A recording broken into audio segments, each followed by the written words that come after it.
بسم اللہ الرحمن الرحیم۔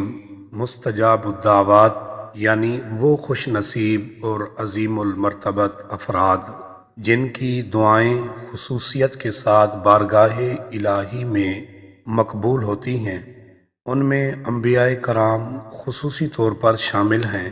انبیاء کرام علیہم السلام میں بھی بالخصوص سرور کائنات حضرت محمد صلی اللہ علیہ وآلہ وسلم سب سے عظیم المرتبت ہیں۔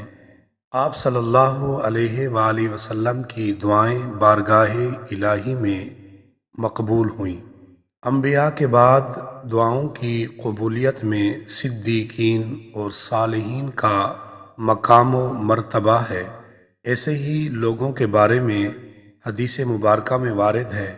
سیدنا ابو ہریرہ رضی اللہ عنہ روایت کرتے ہیں کہ حضور نبی کریم صلی اللہ علیہ وآلہ وسلم نے ارشاد فرمایا، بہت سے پریشان حال اور دروازے سے دھکے دیے جانے والے صالح و نیک لوگ ایسے ہیں کہ اگر وہ اللہ کے بھروسے پر کسی بات پر قسم کھا لیں تو اللہ تعالیٰ ان کی قسم کو پورا فرما دے۔